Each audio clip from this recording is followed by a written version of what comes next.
Opging zwak Arsania. On a un impératif de quelque chose qu'on devrait faire naturellement sans l'impératif de remercier le Baalat Habayit qui met sa maison à la disposition, les gâteaux, les salades, de tout. Monique, je ne suis pas sûr que je pourrais faire la concurrence avec tout ça.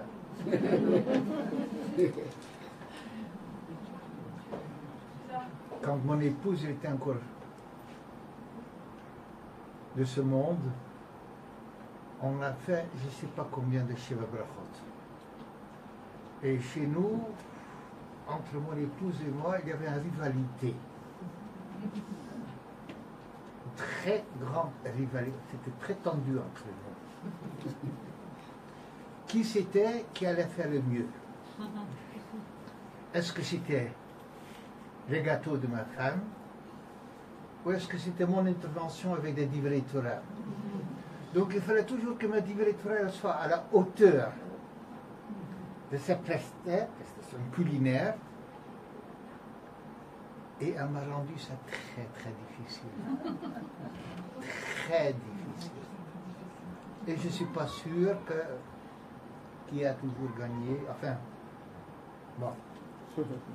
Et donc là aussi, des sushis. J'ai jamais touché à ça. Je veux juste signaler, dame, que nous venons de sortir un nouveau Sefer. Un jour au paradis. Yom Echad Began Eden. Je veux juste expliquer le titre de ce livre. Et il y en a des exemplaires. Le titre de ce livre, c'était Adam et Chava, ils ont été chassés du Gan Eden.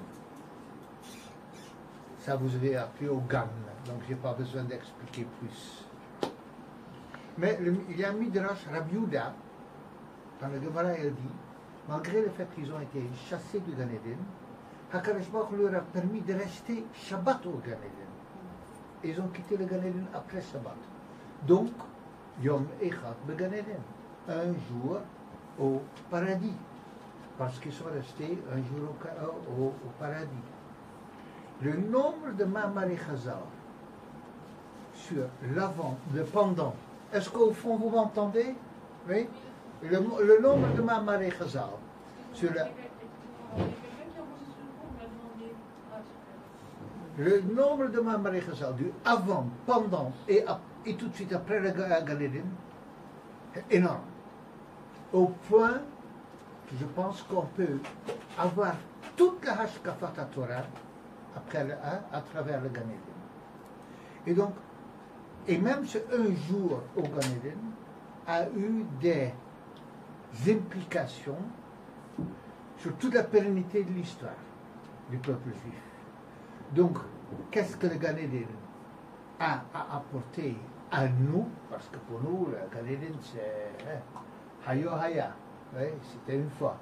Mais donc, toute l'histoire du Gan Eden, que Chazal nous montre, que tout ça nous concerne dans tous les détails, eh bien, ça c'est dans le livre. Donc, il y a une cinquantaine de paragraphes autour de Mamari Chazal, de Midrashim, d'Agadot, et autour de ça, pour suivre l'avant, le pendant et l'avant. Alors, je crois que vraiment, on est là, l'avant-veille de Rosh Hashanah. Alors, Rosh Hashanah, c'est un jour qui est marqué principalement. Il y a une mitzvah Rosh Hashanah. Une mitzvah assez. Toutes les Yamim Tovim, il y a une mitzvah de Samachta B'Chagecha, Lulav et Sukkah, Sukkot, Pesach, Matzah, alors Korban Pesach, chargé, Shavuot, il y a bien, Rosh Hashanah, il y a une mitzvah. Tikiyat Shofar. Il y a la mitzvah de sonner le shofar. Ce que j'ai dit, c'est probablement faux. Vous allez voir bientôt pourquoi ce n'est pas tout à fait juste. Et Shabbat, il y a une mitzvah de Kiddush. Zachor et Yom HaShabbat, le cas de chaud pour le sanctifier. Kiddush, c'est une mitzvah de Raita, Minatora. On doit, Shabbat, on doit impérativement, pendant le moment de Kiddush, avoir la kavana de prendre conscience de Shabbat, de la Kedusha, et de le rendre kadosh par nos paroles et par nos actes. Yom Tov aussi on fait Kiddush. Mais c'est nulle part marqué dans la Torah, Zachor et Yom Tov, Pesach, Shavuot, Sukkot, le cas de choses, c'est pas marqué. Kiddush de Yom Tov, c'est de Rabbanan. C'est l'autre d'Oraïda, c'est pas de la Torah. Le Kiddush de Yom Tov. Donc, à Rosh Hashanah aussi on fait Kiddush, mais l'obligation de Kiddush de Yom Tov est de Rabbanan. Avec des conséquences, ça fait de Rabbanan, d'Oraïda, tout ce qu'il y a. Donc, on reste avec, à Rosh Hashanah, avec le mitzvah du shofar. Les dames sont dispensées de la mitzvah du shofar, puisque c'est une mitzvah assez, Shazman Grama, liée au temps, liée au jour, Kese, Yom Chagenu, lorsque la lune elle est absente, le jour. Néanmoins, la Gemara va raconter une chose très intéressante, Kibelou al-Atzman. Malgré le fait que c'est pas que Rabbanan, ils ont dit vous êtes Chayav, ça s'est pas fait comme ça, c'est une sorte de mouvement spontané parmi les femmes de venir écouter le chauffage, la sonnerie. Et ça s'est tellement répandu en tant que minhag, que le minhag est devenu pratiquement halakha. Donc une femme ne peut pas dire « Ah, je ne suis pas patour, c'est un khumr ». Non, bien entendu. Si la femme, elle vient d'accoucher hier, elle n'a pas besoin de se lever aujourd'hui pour aller écouter les chauffards. Il y a bien entendu des circonstances dans lesquelles on n'est pas tour. Parfois, il y a quelqu'un qui peut venir là, mais il y a une chiyuv gamour, l'obligation formelle, l'ishtadé, de faire un maximum d'efforts pour venir écouter la sonnerie. Alors, on fait une bracha. Celui qui sonne, il fait le Baal Tokea. Avant de sonner, il fait un bracha. Baruch ata Hashem Elokeinu melech haolam asher qidishanu mitzvotav v'tzivanu lishmoa kol shofar. Donc, tout à l'heure, quand j'ai dit quelque chose, et j'ai dit c'est une erreur, oui ou non, parce que tout à l'heure on a dit une mitzvah de sonner le chauffard. Mais le bracha ne dit pas ça. La bracha dit lishmoa kol shofar. Donc, le mitzvah, il n'est pas de sonner. La mitzvah, il est lishmoa kol shofar. On doit venir écouter le son, la sonnerie du chauffard. Alors, en effet, là, on a repris la vie du Rambam, de Maïmonide, et la vie du Rosh, Rabbeinu Asher. Deux Rishonim, deux maîtres médiévaux, qui pensent que c'est ça la mitzvah. La mitzvah est lishmoa kol shofar. Dans le XIIIe siècle, où il y avait toutes les Rishonim, toutes les Baalei Tosfot en France, les Baalei Tosfot, les petits-enfants de Rashi, Rabbeinu Tam, Ribam, Rashbam, trois petits-enfants de Rashi. Alors, il y avait une des maîtres ici, je viens d'arriver, juste il n'y a pas longtemps, je viens d'arriver, donc je suis encore un peu là-bas, vous m'excusez, oui. Et déjà, je suis venu quand même tout de suite dans le vrai ici. Alors, il y avait Rav Moshe de Koussi, 13e siècle. Rav Moshe de Koussi, qui est un talmid de Rabbeinu Tam. Et il a écrit un Sefer Mitzvot Gadol, SMAG, on l'appelle comme acronyme. Il était un des premiers à, le Rambam l'avait déjà fait, mais il était un des premiers à rendre catégoriquement l'ensemble des mitzvot. Il a énuméré les 613 mitzvot et chaque mitzvah, il a commenté. Commenté, pas expliqué, de donner les détails de halakha. Pour chaque mitzvah, il a donné les détails de halakha. Il était dans le 13e siècle, pour la petite histoire, lorsque l'histoire que vous connaissez, Rabbi Yechiel de Paris, lorsqu'il y avait les disputations, et avec Nicole Donin, un juif converti, et, avec toute cette histoire, Rabbi Yechiel de Paris, il n'était pas seul. Il était avec Rav Moshe de Koussi. Ils étaient ensemble. On sait que on parle maintenant en 1240, 2 ans plus tard. Il y a quand même tout un Talmud qui ont été brûlés sur la place Ville, à Paris, ce qui s'appelait à l'époque comme ça. Et donc il était très impliqué dans la Torah en France. Alors Moshe de Koussi, quand il parle de mitzvah de shofar, il a une position différente à celui du Rambam et du Rosh. Il dit, le mitzvah, c'est pas d'écouter le shofar. Il disait, le mitzvah, c'est de sonner le shofar. Et donc, de façon conséquente, il dit, lorsqu'on sonne, il doit faire le bracha, Asher kilishanu b'mitzvotav v'tzivanu, litkoa shofar. Donc ça existe un avis qui dit que shofar, c'est pas écouter, pas l'ishmoa, mais c'est de sonner. Donc, j'ouvre tout de suite une parenthèse. Ne vous inquiétez pas, tout le monde est d'accord que la femme, ce qu'ils ont accepté sur elle, c'est d'écouter.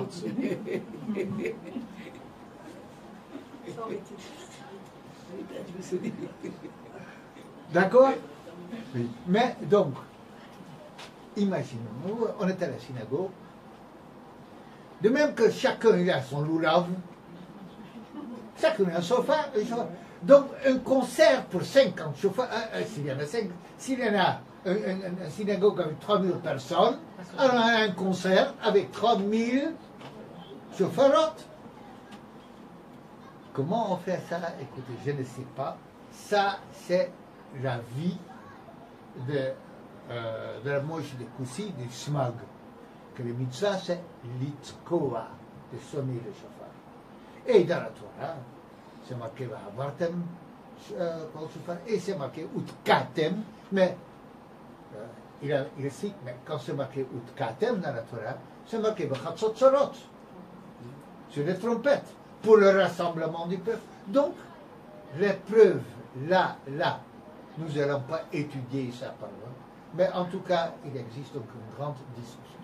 La halakha, dans le Shulchan Aruch, on a sans équivoque retenu l'avis du Rambam et du Rosh que la mitzvah c'est écouter. Et je n'ai jamais vu quelqu'un plus tard de ce 13e siècle qui a retenu la halakha, la vie qu'il faut sonner. Donc pour nous, la mitzvah c'est venir écouter la sonnerie. Quand même intéressant de savoir pourquoi est-ce que la mitzvah c'est de sonner ou d'écouter. Alors, on va laisser tout ça quelques instants de côté. Et il y a l'autre discussion par l'autre maître, un autre débat, discussion, débat, dispute. Je prends le terme en crescendo. Parce que les Juifs, ils adorent se disputer. Alors, on n'est pas content quand il y a un seul avis. Quand il y a un avis, on va dire autre chose, juste pour qu'il y ait un deuxième avis. Ah, donc, il y a un autre thème que je voudrais partager avec vous, sur lequel il y a une discussion, sur lequel il y a un débat. Pas un débat où un est appelé à l'autre, mais sur lequel on trouve deux avis différents. Et je ne suis pas sûr que vous avez jamais entendu parler de ça explicitement. Pas sûr. On raconte sur le Baal Shem Tov que quand c'était Rosh Hashanah, et quand on sonnait le shofar, il a versé 2 Ma'ot Shalish. C'est un grand peu. Il ne s'arrêtait pas.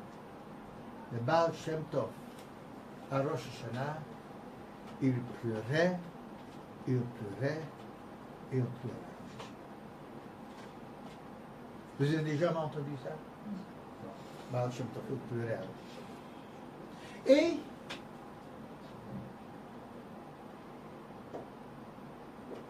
on va dire dans la tfila, Mi lo yifrat kayom hazeh. Mais qui ne tremble pas un jour pareil? On est à Mi le chaim ou mi le mavet. Il n'y a pas un petit. Ça donne presque envie de pleurer, enfin, la façon de parler. Mi le chaim ou mi le mavet. C'est terrifiant. Mi lo yifrat kayom hazeh. Et il y a les tfilot à Rosh Hashanah, mais nous parlons que de Rosh Hashanah. Si vous voulez entendre mon cours entre Rosh Hashanah et Yom Kippour, il faut venir à Marseille. Alors, mais il y a presque le Baal Shem Tov ne laisse pas d'alternative. À Rosh Hashanah, l'enjeu est tel que si on sait qui on est, si on sait devant qui on est, Melech Malchi Amati, si on sait l'enjeu, on en a plus. Ça c'est pour le Baal Shem Tov.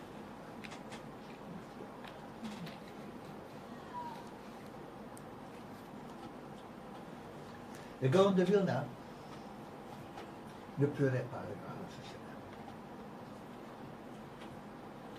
Et quand il ne pleurait pas, c'est parce qu'il interdisait de pleurer à Rosh Hashanah.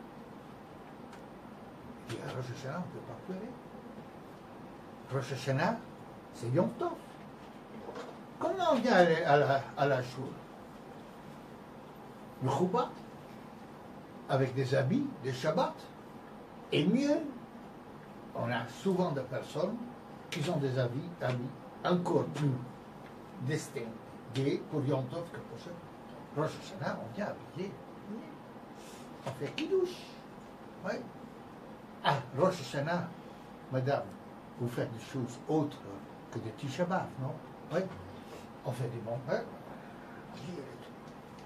On fait Kiddush, on mange. Et à la Chatzi Lachem, à la Chatzi Lachem, à la Chatzi, parce qu'on reste jusqu'après, ils sont souvent dans la Tfila. Mais c'est un jour, alors c'est une fête austère, mais c'est une fête. Il y a un enjeu. Alors, on ne peut pas pleurer à Rosh Hashanah. Si à Rosh Hashanah, on pleure, c'est lèse-majesté. Lèse-majesté.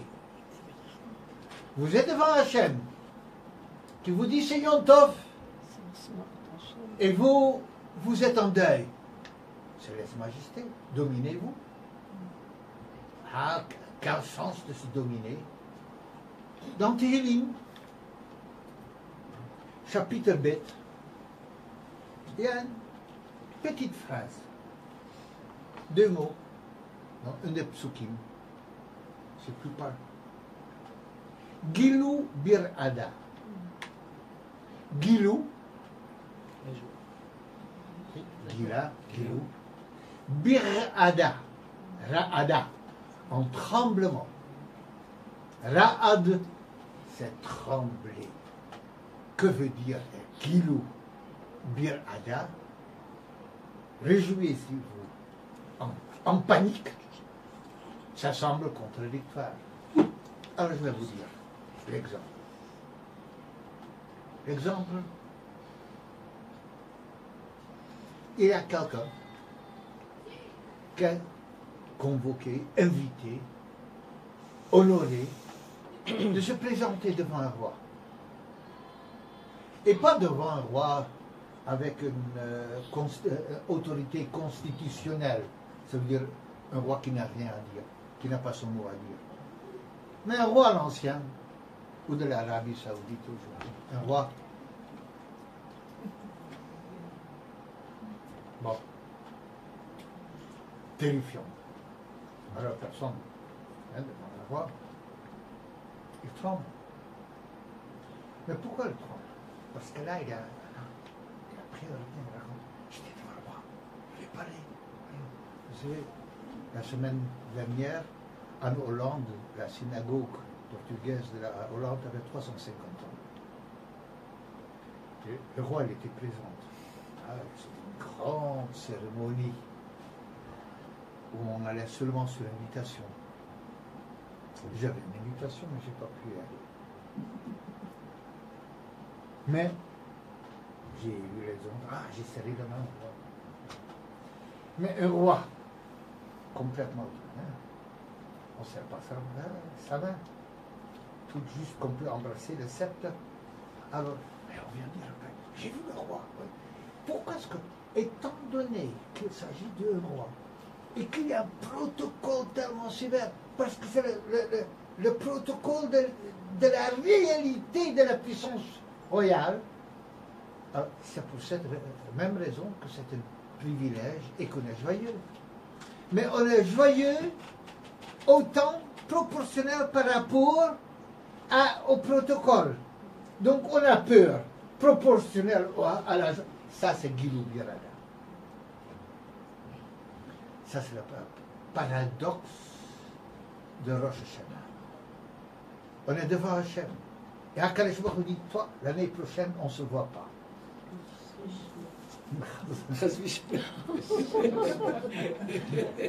Non, je n'ai pas parlé. Je ne suis pas Akadosh Baruch Hu.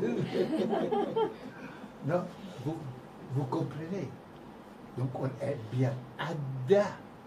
Ou toi, je te vois, on se revoit l'année prochaine. Alors, ça veut dire quoi? Les savoirs qu'on est devant Akadosh Baruch Hu, qui peut dire oui ou qui peut dire non. Et il a dit quand même, je veux te voir. Je veux que tu sois au rendez-vous. Alors c'est un Gilou. Mais c'est un Gilou Bir'ada. Donc le Gaon du violon, il entend qu'à Rosh Hashanah, on ne peut pas pleurer. Pas parce qu'il n'y a pas de quoi craindre, mais c'est justement la crainte de Rosh Hashanah qui a la même raison pour le Gilou, pour la joie. Gilou Bir'ada. Donc on a un Baal Shem Tov qui pleurait, et dans le Ma'aserav c'est des textes sur le comportement, la conduite du Gaon de Vilna transmis, c'est marqué que le Gaon de Vilna ne pleurait pas. Donc voilà.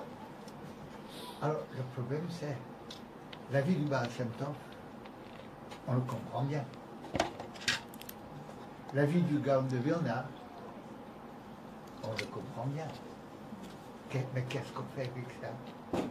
Ou j'ouvre une parenthèse. C'est pas la peine d'écrire. Vous pouvez écrire. C'est trois personnes qui sont devant un juge. Deux, ils sont en litige, et le troisième, il est en spectateur. Et le premier, devant le juge, il débat tout son argument. Alors le juge dit, vous avez raison. Et le deuxième vient. Il expose toute sa logique à lui. Alors le juge dit, vous avez raison. Et l'inspecteur dit, monsieur le juge, ils ne peuvent pas avoir raison tous les deux. Vous aussi, vous avez raison. Mais c'est comme ça chez les juifs. Il y a un qui dit quelque chose, un autre dit le contraire. Vous aussi, vous aussi, vous avez raison. Et on a tous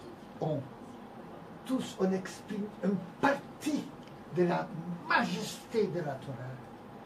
Et il y a un aspect dans lequel il faut pleurer. Et un aspect dans lequel il ne faut pas pleurer. Et peut-être que certaines personnes qui doivent pleurer, et d'autres personnes qui ne doivent pas pleurer. Et que tout cela, dans notre monde, à nous, de façon générale, dans le monde non chassidique, on se tient plus à la vie du Gaon de Vilna, et on essaie d'éviter. Et moi, j'ai déjà vu des rabbins pleurer. Et donc, tout n'est pas clair, parce que ce n'est pas marqué dans le Shulchan Aruch. Pour la première question, Rishma Kol Shofar, marqué. Je ne sais pas s'il y a des dames parmi vous qui ont la pratique de lire en yiddish. Non, il n'y en a pas beaucoup. Non, il n'y en a pas beaucoup. En yiddish, en Pologne, la femme ne lisait pas le Chumash. Il y avait un chiffre spécifique, le Tzenerene, que la femme, je crois qu'aujourd'hui ça existe en yiddish. Mais dans le temps, ça n'existait qu'en yiddish. Le Tzenerene.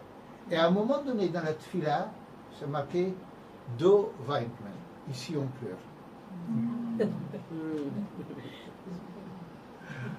Dans le Tzenerene, à un moment donné, ici, pleurer se commande. Mais donc, on a cette idée de pleurer, on a cette idée de ne pas pleurer. Alors, et comme on vient de dire, vous aussi, vous avez raison. Alors, il y a nos émotions, et intellectuellement, on n'arrive pas à harmoniser tout ça, et on est donc presque un peu perdu dans tout ça.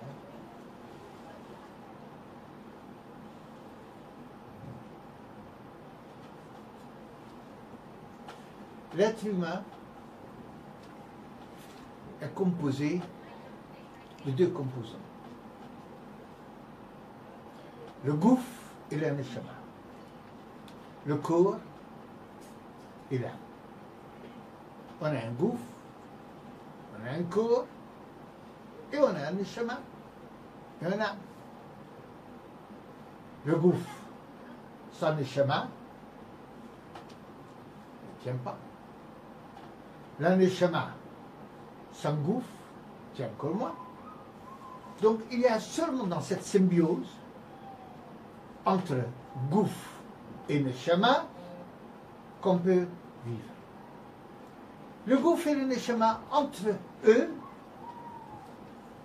c'est comme le Baal Shem Tov et le Gaon de Vilna, ils sont rarement d'accord. L'origine des disputes, c'est parce que le dispute, il est dans nous. C'est pas qu'il y en a deux qui pensent. Le véritable dispute, débat ou discussion a lieu dans nous-mêmes. Le gouffre dit une chose, et le neshama dit autre chose. Le neshama dit une chose, et dès que le neshama dit quelque chose, le gouffre dit non, mais c'est pas comme ça. Et donc, alors le gouffre, à Rosh Hashanah, il ne pleure pas. Le gouffre à Rosh Hashanah, il n'a pas besoin, il n'a pas de raison de pleurer à Rosh Hashanah. Parce que tout le monde s'habille bien. Oui. Puisqu'il y a un mitzvah pour le mari, quand c'est Yom Tov, d'offrir des nouvelles habits aux épouses. Alors donc vous êtes splendides pendant Rosh Hashanah. Vous venez avec... Non, c'est seulement pour le Shalosh Regalim. Ce sera pour Sukkot. Ouais? Ce sera pour Sukkot, pas forcément pour... Mais vous venez splendides. Dans certaines synagogues, les dames viennent à Rosh Hashanah seulement pour montrer les dernières choses d'Armani et de Yves Saint Laurent. Alors, pardon? Et j'ai dit dans certains endroits. Ah, et non, je fais très attention aux mots, moi. Vous n'allez jamais me reprendre sur les mots. On a remarqué, on a remarqué. J'ai dit certains endroits. Et deuxièmement, madame, quand je suis ici avec vous ce soir, c'est déjà une garantie que je vous soupçonne de rien de tout cela. Donc, le gouffre, il est bien habillé, il y a à manger, il y a tout ce que vous voulez. Le gouffre, il ne pleure pas. Et le corps n'a pas de raison de pleurer.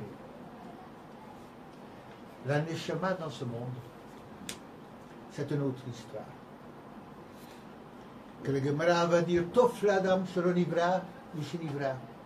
Le neshama dit, bon Dieu, qu'est-ce que tu m'as fait de descendre ici sur terre? Je ne voulais pas.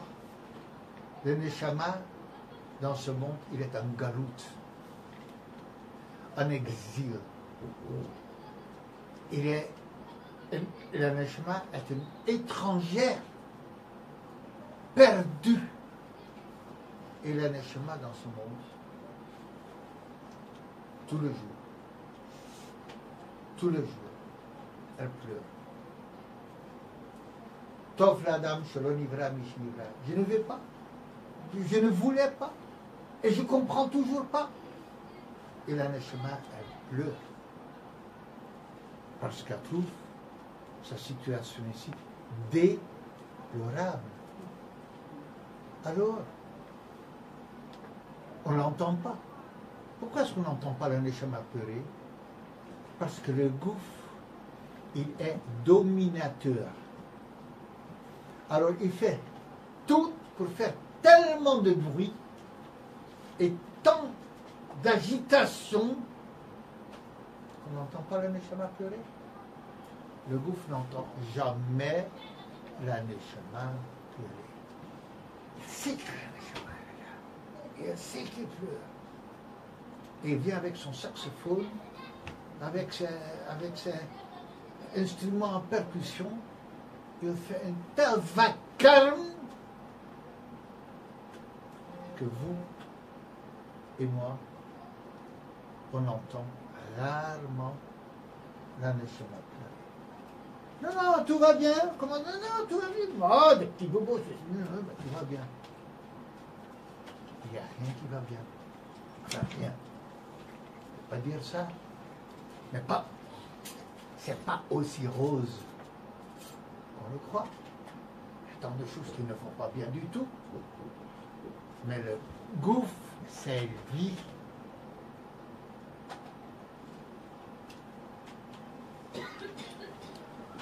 Alors il arrive le jour de Rosh Hashanah.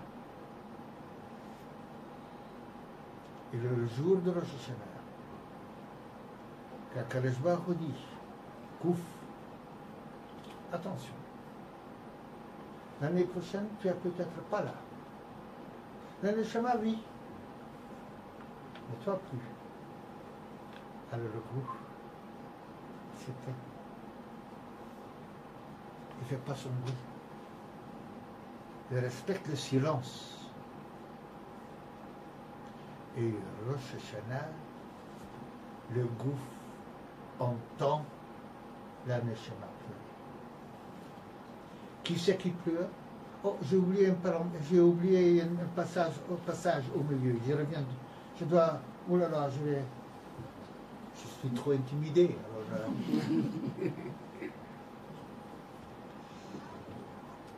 je fais marche arrière. La Gaon de Vilna, elle avait dit, vous vous souvenez, ouais, qu'il ne faut pas pleurer. Quand on sonne le chauffard, oh là là, pourquoi est-ce que j'ai laissé ça de côté? Ça va être la fatigue du voyage. Alors la Gaon de Vilna, elle dit, il ne faut pas pleurer, parce que c'est Yom Tov. Mais il y a ici une question que j'ai vu poser par personne. Mais Gaon de Vilna, on sonne un terouah. Et le Gemara va dire, on ne sait pas que c'est un terouah. Est-ce que c'est est-ce que c'est est-ce que c'est On a trois possibilités. Et le docteur a dit, puisqu'on ne sait pas, on va sonner tous les trois. Donc on va sonner tequila, Schwarin Trua, tequila, Schwarin tequila, Trua, tequila. Et pourquoi? Parce qu'on ne sait pas qu'est-ce que c'est ce Trua. Alors qu'est-ce que ça veut dire? On ne sait pas. Alors le Gemara, on dit, on ne sait pas si c'est comme quelqu'un qui pleure à grand souffle, ou quelqu'un qui pleure de façon saccadée. Ou quelqu'un qui... Alors donc, le mot Trua veut dire pleurer. Comment tu peux dire qu'à Rosh Hashanah on ne pleure pas? Le chauffeur, c'est l'essence du chauffeur, c'est des pleurs. Vous entendez? Évidemment, c'était une question à mettre en place. L'essence du chauffeur, c'est de pleurer. Et la réponse est, on revient maintenant ici. C'est la pleurs de la Neshama. Ce ne sont pas les pleurs du gouffre. Et quand la Neshama, elle pleure, elle fait ça très discrètement. Elle ne fait pas ça de la même façon. Elle ne fait pas d'affichage, pas de la même façon que le corps il est fait. Alors donc, à Rosh Hashanah, le gouffre, le corps, avec la conscience de l'enjeu de Jérusalem, et avec la conscience de l'enjeu pour lui, il se rétracte, il se calme, et lorsqu'il se calme, le corps enregistre les larmes de la naissance. C'est ça qui a lieu. Donc,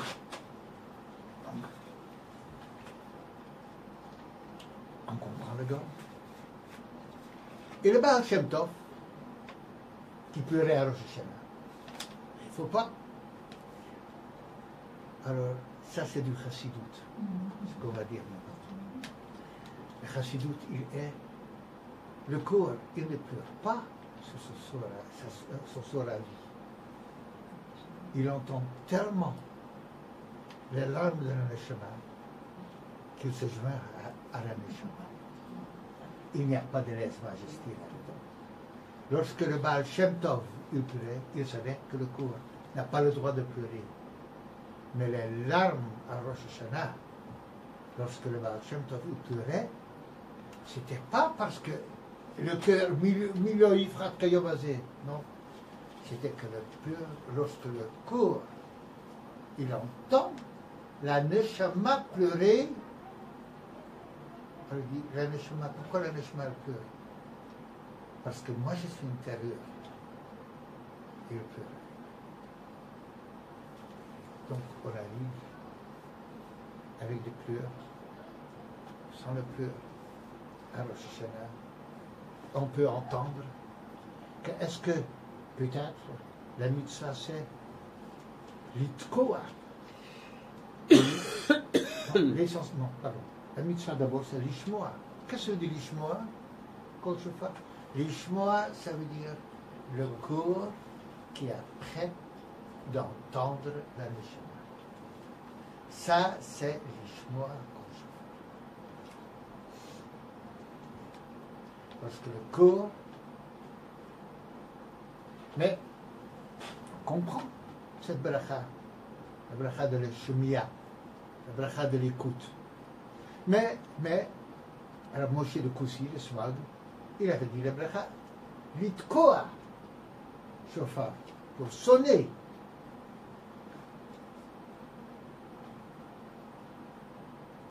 Pleurer, c'est ambigu. Pleurer, c'est ambigu. Ça peut purger.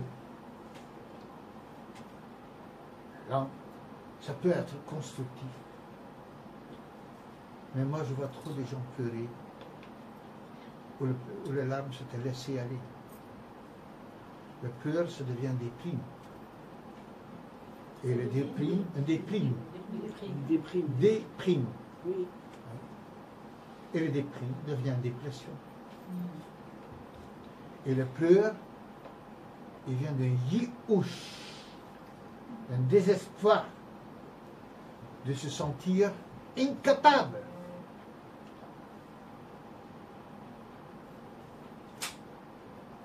Yiouch, c'est terrible. De nouveau sur le chassidim, j'ouvre encore une parenthèse. Je ne suis pas un chassid. J'appartiens à ce monde lituanien. Mais on doit prendre tout ce qu'il y a de bien de partout. Alors, de nouveau dans ce monde, c'était de Rav de Breslav. Il disait, Yiouch, c'est pas un avira. Nulle part, c'est marqué dans la Torah, un interdit d'être. Il dit, mais ce que le Yiouch, il peut démolir dans la personne, aucun avira ne peut démolir l'autre. Avira, aucune faute, peut démolir la personne autant que le Yiouch. Il dit, Yiouch, c'est pire qu'un avira. Parce que d'un avira, on peut se remettre, on peut faire des choix. Mais quand on est dans le Yiouch, et donc, la sonnerie du chauffard, elle a le chemin. Mais pourquoi tu pleures? Ça ne sert à rien de pleurer. Et quand le corps entend le chemin, mais c'est désolant, c'est dangereux. Pleurer n'est pas. Vous ne saviez pas qu'il y aurait un cours sur les larmes aujourd'hui. Ouais. Alors, mais pleurer, sur le plan médical, c'est souvent encouragé. Une personne qui ne sait pas pleurer, c'est une personne qui est en danger. Vous n'en profitez pas de le faire maintenant, s'il vous plaît. Oui. Mais quelqu'un qui dit non, moi je pleure jamais. Alors on rumine tout à l'intérieur. On n'a pas de soupape.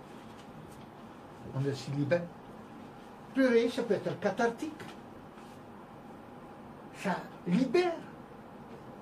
Mais si le pleur ne cesse pas, on est dans un yiouch. Alors très intéressant. Litkoa, ça veut dire frapper, planter quelque chose de force. Litkoa, c'est planter quelque chose avec force, avec un pied. Litkoa, c'est attaquer. Alors on sonne, on pleure. Mais avant et après, il y a un cri de guerre pour dire on ne se laisse pas démolir par nos propres pleurs. Donc la teroua, c'est de pleurer, mais avant de pleurer, qu'est-ce qu'on va faire avec ces larmes? On ne va pas juste pleurer. Donc on se prépare avec le tequila et on conclut avec un tequila. On n'a jamais un teroua tout seul, sauf teroua de doula dans le monde Sfarat à la fin de Yom Kippur, de Rosh Hashanah Yom Kippur, que je laisse de côté. Mais donc, on va pleurer, mais la mitzvah de Rosh Hashanah, c'est le teroua. Mais le teroua, va avoir un chauffard teroua, vous faites passer entre deux tequilotes. Vous voyez, enveloppé entre deux tequilotes. Donc ce qui est vital quand on pleure, c'est qu'on enveloppe les larmes avec une détermination, avec une conscience de pourquoi, avec une détermination de ce qu'on va faire avec après. Donc, c'est tout ce que je voulais vous raconter. Mais j'ajoute encore une toute petite anecdote. Non, c'est pas une anecdote, je ne sais pas qu'est-ce que c'est. Une petite historiette. Pas une histoire, une historiette. Non, pas la même chose. Oui. Je l'ai vu quelque part, Et ça me paraît. C'est de monsieur qui venait d'avoir une très très très belle montre. Un Swatch ou un Rolex, un des deux, je ne sais pas. Il avait une très très très belle. Il entre dans une grange Et tout à coup, il voit qu'il n'a plus sa montre. Il n'a plus la montre. Il le cherche partout. Il ne le trouve pas. Sa montre en or, cher, il le trouve pas. Malheureux, il ne le trouve pas du tout. Il y a un manque de jeunes autour. Et il a dit 100 € ou 100 chacun pour celui qui me trouve la montre. De fond à comble, il cherche une personne qui le trouve. Tout le monde rentre bredouille et on n'a pas la montre. Et le monsieur s'apprête de se rendre à l'évidence et de rentrer chez lui. Et un jeune homme me dit, monsieur, attendez encore un instant, je vais encore chercher encore une fois. Il dit, écoute, moi j'ai cherché. Il y avait un garçon qui m'a cherché. Qu'est-ce que tu veux? Vous pouvez attendre encore 10 minutes. Au bout de 10 minutes, le garçon il revient. Avec la montre. C'est le montre. Je dis, comment est-ce que tu as fait pour trouver la montre? Comment tu as fait? Moi, je ne l'ai pas trouvé. Tous les garçons ne l'ont pas trouvé. Comment tu as fait pour le trouver? Il dit, je vais vous expliquer. Quand je suis entré seul. Il n'y avait plus personne. Il y avait le silence complet. Alors, je n'ai pas bougé. J'ai prêté l'oreille et j'ai entendu tic-tac, tic-tac, tic-tac. Quand il y avait tout le monde autour, vous ne pouvez pas l'entendre. Mais quand il n'y avait plus personne, j'ai pu entendre tic-tac. Et c'est comme ça que j'ai trouvé le monde. Et notre chauffeur, c'est notre tic-tac. Il n'y a plus rien. Il n'y a pas de mitzvah. Il n'y a pas, même pas de Dvartura. Parfois on me demande, ou parfois on demande, Rav, qu'est-ce que je dois penser pendant la sonnerie de chauffard? Et la réponse est d'écouter juste le tic-tac. L'ishmoa kol chauffard. Juste d'écouter, de se laisser pénétrer de cette tic-tac. Et si on se laisse pénétrer, on a la tkiya avant, la tkiya après. Mais surtout, ne pensez pas avoir une grande. Je vais faire teshuva pendant ce temps. La mitzvah, ce n'est pas de faire teshuva. La mitzvah est l'ishma. Mesdames, je vous remercie que vous m'avez écouté. Merci beaucoup. Adakoubaron, c'était magnifique.